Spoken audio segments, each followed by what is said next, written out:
Hello, this is Metal and Beer Snob with a very special Halloween episode of Heavy Metallurgy Reviews. Thank you for joining this evening. I'm here to discuss the vampires in all hell with their new album Sunsetter coming out October 10th. Let us dive in.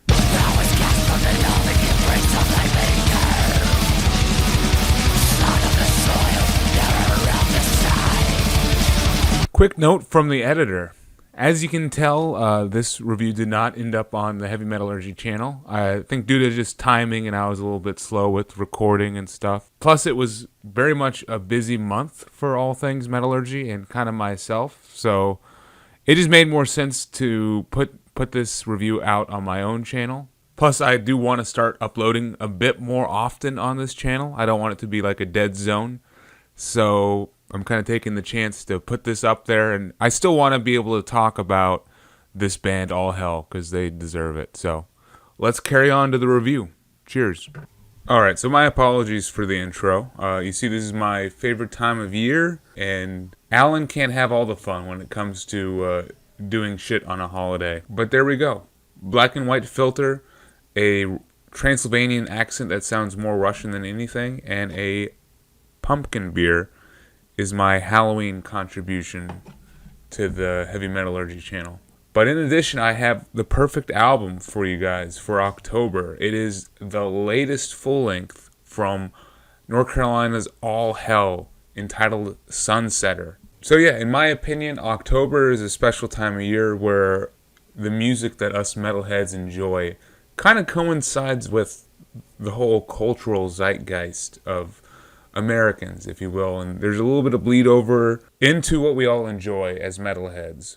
But not only that, the world around us feels a bit more metal too. The days are getting shorter, nights are getting longer, the weather is just cooling down, and everything feels a bit spookier and more akin to the music we all love to listen to. And albums that really represent this change of season are my all-time favorites, and I want to share one with you all tonight, and it is the 5th album from All Hell. So first, a bit of backstory with these guys. Once again, this is another band from my home state of North Carolina. They're from the western side of the state, though, in Asheville specifically, and they're a three-piece that play very much straightforward, punk-inspired, first wave black metal mixed with a little bit of heavy metal melodies in there. And they're definitely one of those bands which have found the sound that they like, and they've kind of stuck with it while just tweaking it and refining it in small ways. They started back in 2014, and their debut is The Devil's Work and was released on Horror Pain Gore Productions. Then in 2015, they released their sophomore effort. This is The Red Sect. And this is actually a repress that was put out by Prosthetic Records, which is a bit of a preview. They signed with Prosthetic for their third and my favorite album by this band, The Grave Alchemist. And this came out in 2017. This is more or less a concept album, very much heavily inspired by Castlevania, if you can't tell. And then from there, they released The Witch's Grail in 2019, also on Prosthetic. But here we are 6 years after the release of their last album, and there's been a lot of change, not only in the All Hell camp, but in kind of the world in general. There was a pandemic that spread across the globe. The Asheville area got hit with a really bad hurricane just over a year ago, and you know, along with that, the All Hell guys have experienced their own trials and tribulations. It makes sense why it's taken this long for them to come back for their 5th album. So on this album specifically, we have Jacob Kerwin on guitar and vocals, Eric Ballantyne on bass, and Alante on drums. And of those three, Eric and Jacob have both been a part of this band since their inception. So maybe the fact that 2 out of 3 members has stayed consistent throughout their whole career is one reason why their sound has not changed too much. But I just think it's because it works for them. And let's dive a little bit more into their sound, because I kind of gave a brief overview earlier. The gut instinct is to want to label All Hell as a blackened thrash band, which, I mean, there's plenty of those going around, and that's a pretty common term. It really does them a disservice, I think, because there really is not much thrash in the sound that they bring to the table. Like, when I think thrash, there's a certain level of complexity and intensity that this band doesn't feel like they need to do. Like, they're very much focused on creating very straightforward riff-focused songs that do range from being relatively intense, but then also to being more anthemic than anything. To me, I think they're like more akin to what you would see in the first wave of black metal. Like, albums that come to mind specifically from that era would be Under the Sign of the Black Mark by Bathory, Welcome to Hell by Venom, and of course Morbid Tales by Celtic Frost.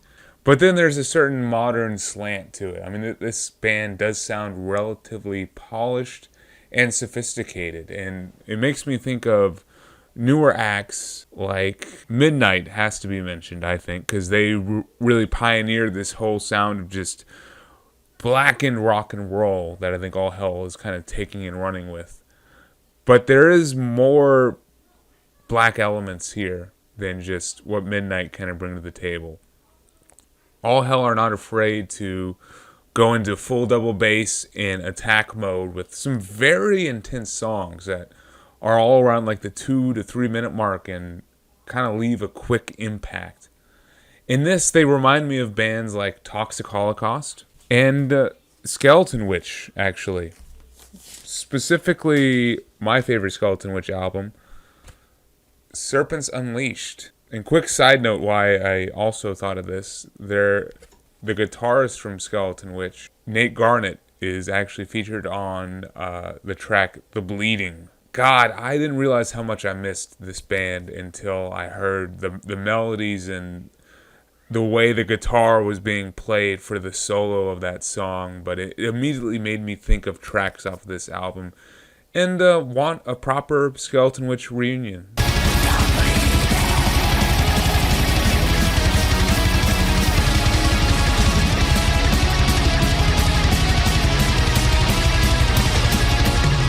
There we go. That's some of the bands that I think best represent All Hell on this album. On Sunsetter especially, though, I do think All Hell has tightened up their sound a little bit. On previous albums, like, as I said, my favorite, The Grave Alchemist, they really did balance out the faster tracks with some more anthemic, slower songs that really made you think of what Hellhammer was doing. Just one riff, mid-paced, fist in air kind of song. And there really is not that much on here that sounds like that or really slows down to what I would call mid-paced. There are still anthemic tracks all over this album, but they still have a momentum and a speed that I think was lacking on previous All Hell albums. And I honestly think the black metal aggression is turned up here. There is more of a focus and a reason for every single moment on this album. All in all, it's a quicker release too. It's barely over 30 minutes, between 30 to 35, and previous albums were around the 40-minute mark. And I have to say, I think shaving off that extra couple minutes does help with this release. What we have here is a good balance between quick-paced anthems and then just very much blasting almost full black metal tracks. And I enjoy this balance of the band's sound here. There's also a concept that ties the album together, which once again fits perfectly with, All Hallows Eve that's coming up. So, Sunsetter is basically a historical concept album about the bloodline of Cain, starting with the opening track, Exiled into Nod. And of course, this is the origin story of vampires, starting with the first murderer, Cain.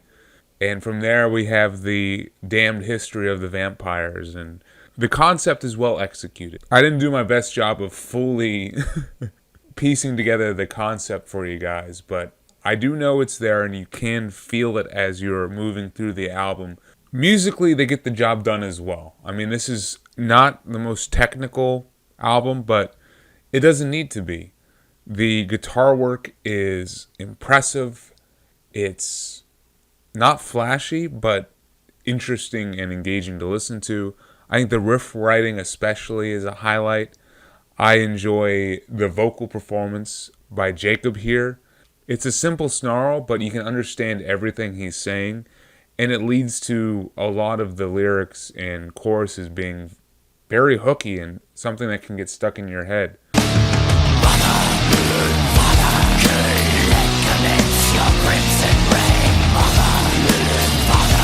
And then the drum work is tight and efficient. What else do you need? It's all there. And the fact that this album, as I said, is only like 30 plus minutes means that this performance from these guys is more than adequate. If there is a detractor to Sunsetter, it's that there's not anything new under the sun. Like, you kind of know what you're going to get, especially if you've been following this band up to this point.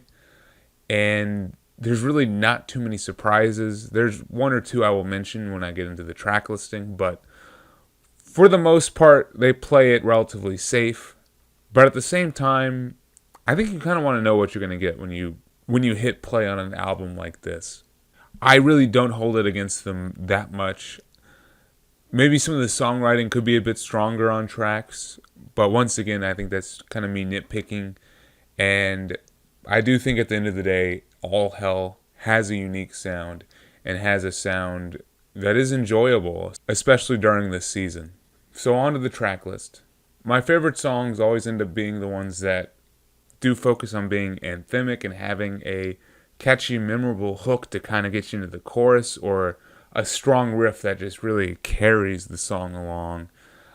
Opening track, Exile to Nod, is definitely an absolute highlight. It's got this chorus that goes, Mother Lilith, Father Cain.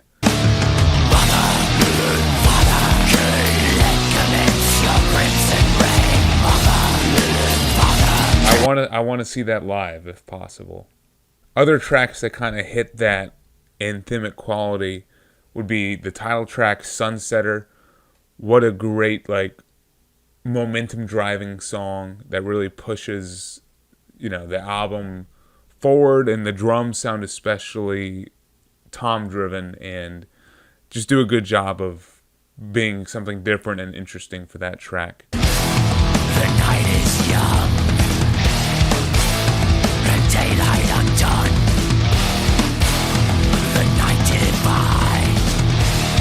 And then getting to the songs that kind of carry the album, the faster and bloodthirsty tracks that are all between 2 to 3 minutes, and they really just want to go for the throat.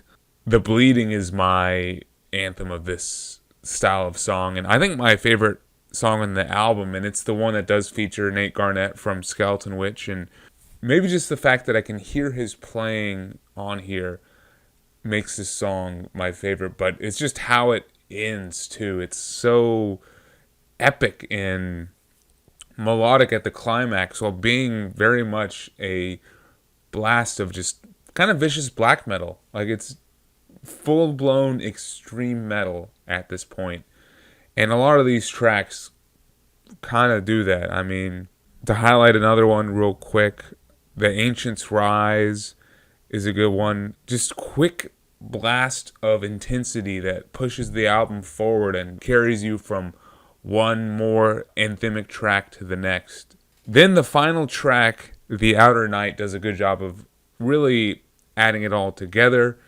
It feels intense in the beginning, but towards the end, it really opens up a bit atmospherically, and there's some synthesizers and key elements that kind of set in for the second half of the song that really play out beautifully, and it opens it up for a more melodic guitar solo and just outro for the album.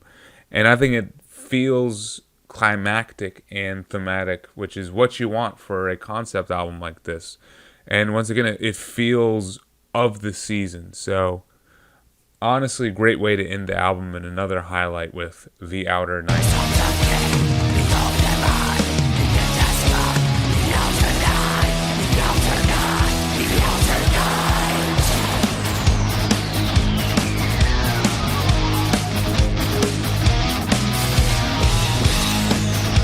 So yeah, this Halloween season, you got nothing to lose going in and playing this album. I mean, it's 30 minutes. Give it a shot. If you want some vampires, you want quick blasts of like blackened punk metal, this is an album for you. It'll be the perfect backdrop for an October night and any kind of Halloween party that you might be throwing with some metalhead friends. So check it out if you're looking for something anthemic yet still blistering and really are just interested in hearing a band tightening their sound and really making it more cohesive. Definitely recommend All Hell and Sunsetter this Halloween season. But there's more Halloween vampire metal madness. For our call to arms, we've got another blackened punk heavy metal band from Philly with Bastard Cross. So this is actually Bastard Cross's debut album, appropriately titled Crossripper, and it's coming out on October 31st. Can't think of a better day to release an album like this. It'll be on Morbid and Miserable. Great name for a record label. And this full length is still inspired by like horror movies and, you know, vampires of all styles, just like All Hell. But it's a bit different though. So to use the vampire movie analogy, if All Hell are kind of a sleek and sophisticated vampire from like Castlevania or Interview with a Vampire, then Bastard Cross are these party all night, sleep all day kind of vampires from Lost Boys. This band sounds fun. I'm sure they are fun. I would love to see these guys live if possible. Crossripper seems like a great representation of who they are as a band. There's definitely a similar vibe to the All Hell thing where I wouldn't call them like a blackened thrash band, but at the same time, they're not a black metal band or a metal band or a punk band. They're just that perfect in-between. They're first wave black metal, hardcore punk, and a little bit of heavy metal melodicism in there as well. One of their tricks is they amp up the intensity with like a death metal level of drumming and vocal performance on here. So from time to time, the vocals really sound guttural, and the drums do have this intense double bass and blast beat kind of energy to them. So all in all, this album ends up being very grimy sounding, and where the All Hell album is a bit cleaner in production and feel, or even a bit colder, this sounds warm and blood-soaked and very much a live album, which is definitely a compliment. This is the Vampire Party album for sure. And there's still plenty of anthems. The track Satanic Pandemonium opens with a beer can sound effect. And then the chorus is just Satanic Pandemonium repeated again and again. And they kind of do have that trope where the name of the song is the chorus and you can just anthemically chant along with it.